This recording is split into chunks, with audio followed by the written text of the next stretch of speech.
Yeah. Yeah. I have welts. So me and Raj, there's either we have really positive blood, or we have really dirty blood. Because Paige never gets bitten, bro. How Ever. weird, I've been here 6 bro. weeks. I've never once been Yeah. better. I But Will literally be at the gym working out. He's like, I just got bitten, and his legs just get. I'm like, we're at the gym. How does that happen? Yeah. I got bit 4 times on my grab ride or taxi ride from my old Airbnb to this one, which is an 8-minute ride. Yeah. And I got out and I see like a welt like this big. I'm like, what the? Seriously? How? Yeah, I'm with you on that one. Yeah, whatever. Stop feeding mosquitoes here. Don't do it. I don't know what it is. Sheesh. Man. Yeah, I don't want any part of it. I run from the mosquitoes here. Yeah, it must be because we're black. That's probably why. Probably. What is on the food topic? I want to know what's the nastiest adventurous animal that you've had while traveling. Probably Vietnam because you haven't been here long enough. I mean, I never planned on eating frog. It was delicious. The nastiest thing I had, I didn't eat. I was going to order it, and I saw it come out to a different table, and I'm like, I can't do it. That was in Peru. Cuy is what it was. It's a guinea pig. A guinea pig. And it's a delicacy. I'm like, I'll try it. But I saw it come out to another table. You know, they serve it whole, like head, everything in it. And I'm watching it, and I'm like, ugh. All right, you know what? I'm gonna stick with my thought of I'm not gonna eat anything from the rat family ever. And I'm like, I can't do it. That was as close as I got. And sorry, Vietnamese people, if you're watching, and Thai people, no durian. Like that's, No durian. ugh, I can't. Durian's not that bad. I guess for us it's not. I googled it, told my partner as well. It helps cure cancer, man. Well, luckily, I don't have cancer yet. Yeah, they say everything helps cure cancer these days, except for cancer. But aside from that, like frog, I don't really look at bad. food as nothing that challenges my system. Like I don't get bothered by texture. I've had, you know, even in the U.S., like I've had sushi places that have sea urchin and all those things, and it doesn't faze me. So I'm open with food, which is crazy because I grew up a vegetarian for the first 17 years of my life. Oh, 17 years. And then, Can we get on that topic? yeah. What made you become a vegetarian? Well, cultural, right? Indian culture, growing up traditional Indian family, Hindu Right. family, it was vegetarian culture. Right. And how did you switch being culturally vegetarian, Raj? I was in college and I got tired of eating pasta, pizza, salad, and cereal and eggs every day. Tired of it. Oh, okay. And we had, it was a steak night in our dorm, and I'm like, I think I'm gonna have this. And I ate steak as my first meat option. That's great. Good pick. And I loved it. And my friends are like, what's wrong with you? I'm like, why? They're like, how can you say that's good? I'm like, what do you mean? They're like, it's well done. You don't eat a steak well done. Oh, right. Okay. And I'm like, okay. So they took me to another place, and after that, like I've never looked back. Chicken, steak, everything. I'm not a big fish person. I will say that. I love sushi, but cooked fish and I don't get along the same way.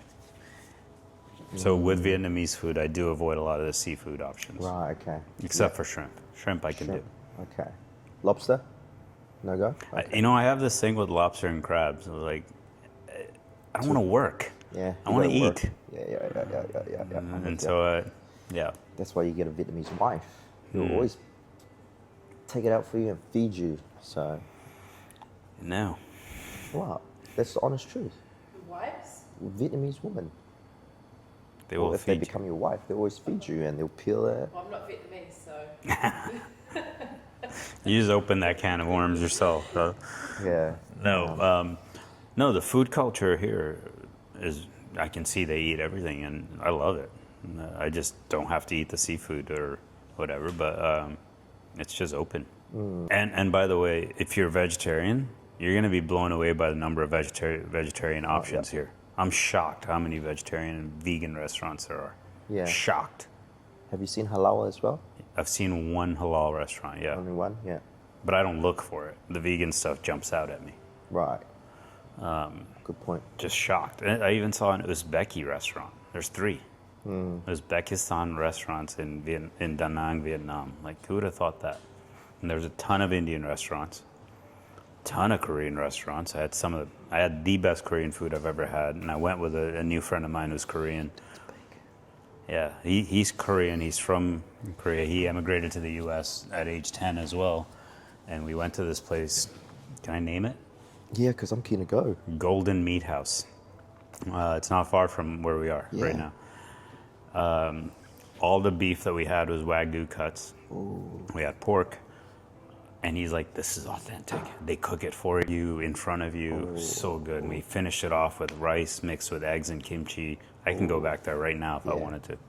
Yeah. And if you guys want to go, between I'm Korean and Indian food, we're going to have to go get food at some point before I part. I think Paige had a question. I did ask her, and she wanted to pick your brains on, like, is there going to be a point that you're going to run out of purpose, or like, have you ever thought about leaving and going home back to the mundane?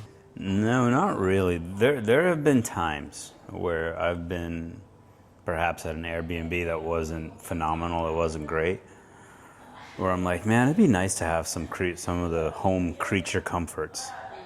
Creature comforts. Like, I miss my mattress, that I'd bought 2 or 3 years before I started traveling. I miss that thing. I guess 3 years. Like, it's so comfortable. That's the thing that, like, you don't know what kind of mattress you're getting when you go into an Airbnb. True. You know, and I have very few fears in life. One of them is I end up in a place that has bed bugs. And so first thing I do is I check the bed, right? And so, like, I went to a place and checked the bed. There was a couple of blood stains. I'm like, can you guys change the sheets? Yeah. I'm like, I'm not dealing with this. So, but I haven't been burgled at all. Honestly, nothing bad has happened to me in 18 months. But sometimes I miss the creature comforts and the convenience of home.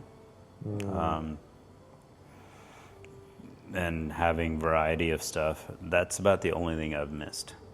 Okay. It's been...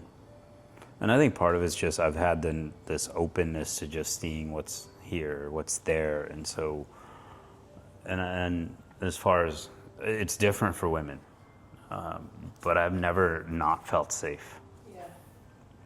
I know it's different for women. I've never not felt safe, but I also don't walk around flashing jewelry.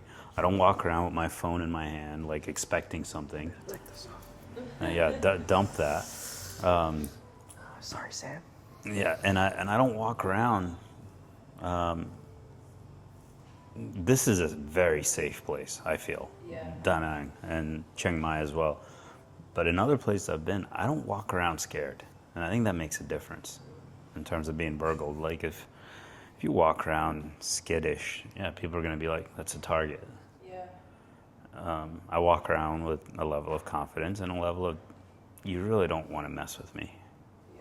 Not because I'm some badass, it's just, hey, it's just what it is. But there's been nothing outside of that. I mean, I've been lucky. I've only had food poisoning once in 18 months. That was bad, really 4 good. days for me, but, you know. 4 days. Okay, so you got it bad then. Yeah, that was my fault. Yeah. Truly my fault. I didn't do a research on the place. I was hungry. It was late.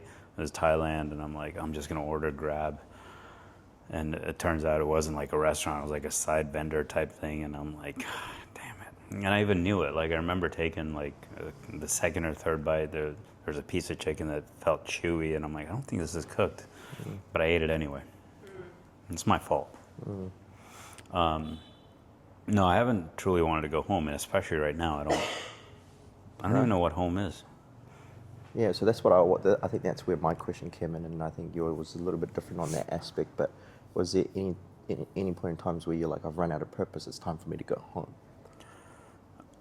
Purpose. Because like, how do you travel for 18 months without a purpose? Purpose. I mean, I get to stop in the U.S. periodically for work, right? So there's that. I think purpose is a thing that, and I coach men on this kind of stuff, right? Okay. Everyone's seeking purpose, and I've stopped seeking purpose. Okay. I used to say, My well, mind's like, what the hell are you saying? What the hell are you saying? yeah. So I had a mentor of mine, David, who started this company, the Man on Fire that I coach for, who said, your purpose is to be the best version of you. Period. Gotcha. Your mission is different. And so for a long time, I was seeking a mission and this purpose thing as well. And I finally got to a point where, not that long ago, actually, I think it actually happened in Thailand when I got there, where it just, I'm like, what if we're all wrong about this purpose thing? What if our purpose is just to have a life that just, where you're just happy? Whatever that looks like, without putting any constraints on it.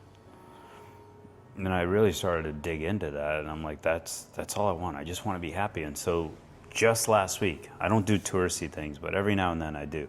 So I did a touristy thing where I met this Korean friend, and we were at Bana Hills, Oh, literally Vietnam, in 1 year. It took them 1 year to build this thing. They built their own version of Disneyland up in the mountains here. It's gorgeous. It's worth one visit. If you're with a partner, it's romantic, so do it. But I went on this tour, all day thing, and we're sitting around eating, and Kevin is his name, and he goes, Where do you see yourself in 10 years?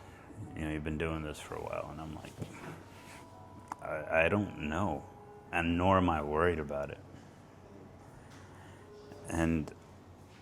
But I said, if I had to have an answer, I would say in 10 years, I want to feel like I have a life that I lived fully for the last 10 years. So what does living fully mean? Well, that changes, and I'm open to whatever change comes my way. And so I think that's what it is. For me, purpose just feels like I'm going to go explore, and I want to feel like at the end of, that period that I lived.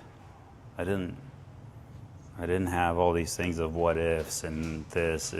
It's no longer about making X amount of money. Yeah, I want to have enough to get by. It's none of those things. And maybe it'd be different if I had a kid or whatever. But even still, I feel like if you have a kid, you should teach them how to live, how to enjoy life, how to just be good people. Like, I think that's how you make an impact. You pass it on by just being a good person, by just being open and showing some compassion to what's needed, and that's it. I was going to ask for some life coaching right here, right now, but I think that's a good way to wrap it up. Yeah, Raj, that's beautiful there. yeah. Keep it simple. Yeah, that kind of gave me a little insight, because like when you live under the stress of finances and just trying to figure out who am I think everybody's trying to be their authentic self, but they don't know what that looks like. Yeah, And I guess like for us as well, traveling here is just trying to reconnect with that child. that is it. You just said it, and that's so hard to do because it's been bred out of us in Western culture. Yeah. Like and I see it more and more. Yes, we're not rapping just yet. I love it. I see it more and more. Like Western culture, they are so quick to get their children to grow up, be adults. It's like you're taking the child out of them. And one of the things we teach in our group is, hey, embrace all of your emotions. But we get to a point when you're 7, 8, 9 years old, or all of a sudden as a kid, you're no longer allowed to just have your emotions. You need to have a reason to have that emotion. And I'm like, why? It's just an emotion. Just feel it. Let it go. And I think we've lost that childhood curiosity. And I think that's where we start to go into this problems and everything. And listen, it's not perfect. I have made a ton of mistakes in my life, some that I've paid for over and over again. And sometimes you don't appreciate those mistakes. And I've definitely been there where I don't appreciate some of the mistakes I've made. And yet I'm reminded of this quote by, can't remember her name, Andrea Dykstra. Dykstra said, "In order to love who you are, you cannot hate the experiences that shaped you." Oh yeah, I resonate with that, because like growing up, I've always said to myself, I'll take all the bad that was given to me because of my upbringing, and I'll make it good. Yeah. But at some point we have something that happens to us that we hate, and we hold on to that hate. And I'm That's constantly, trauma. that's the trauma. And I'm constantly working to let go of these things so I can just be present, just enjoy the moment. Like, even when I met you guys, it was just like, I'm just present. I'm just enjoying this conversation with them. And they seem like they're just good people who are on a similar journey. And I'm like, great, that resonates for me. I can, I'm learning just to take people for who they are, trust them until they give me a reason not to, if they give me a reason not to. And I think life is easier that way when you just approach it with some level of openness, love, compassion, Yeah. which I think that's what the world needs. Like, leadership needs compassion, and leadership right now throughout the world is missing compassion. Yeah. Like, it is. I don't know what the hell's wrong with you guys as leaders. Yeah. I'd like to know. I think that's where our leader was good, but a lot of people didn't like her. Jacinda Ardern. Yeah. She was a leader, but she had great compassion. I've said this in the past. Do you know her? Yeah. I've said this in the past. I said at one time, I said Jacinda might be the world's best leader. At one time. And I say that because she navigated New Zealand through tough economic times and rebounded. She navigated the worst gun violence New Zealand ever had with grace and compassion. She navigated COVID like it was nothing. And she did some of that while having a kid. Yeah. And I'm like, you could learn from that. Yeah, for sure. She was a big fan for me.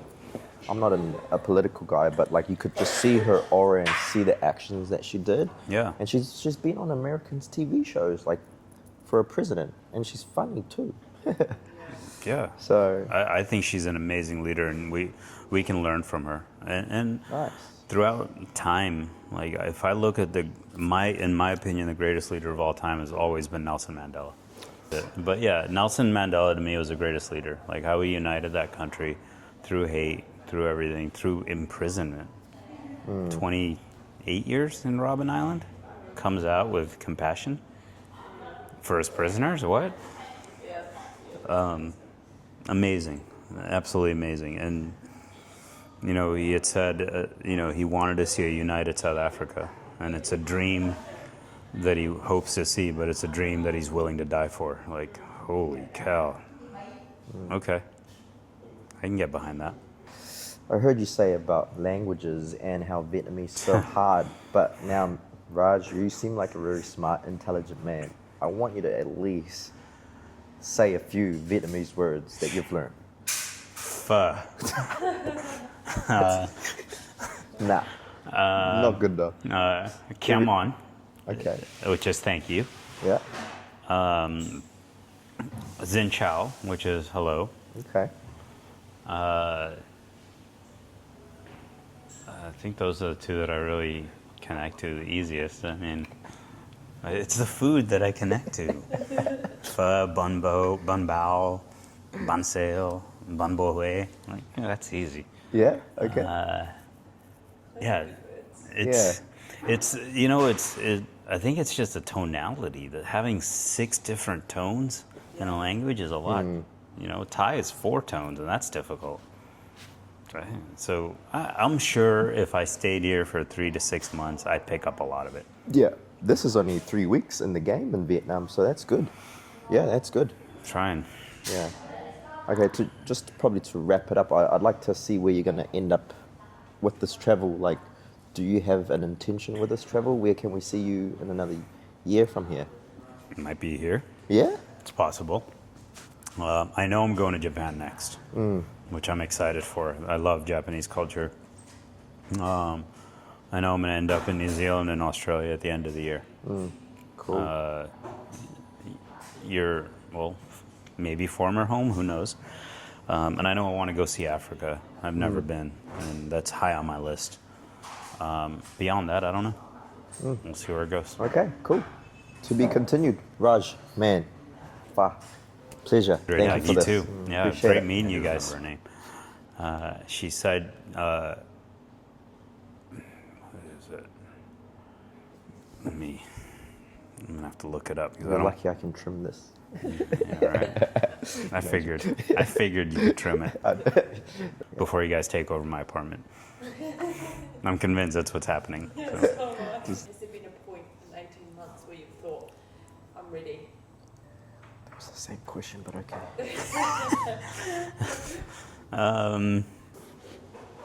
Yeah, What's that saying he said? I don't know Yeah, what I'm saying. okay, let's not try.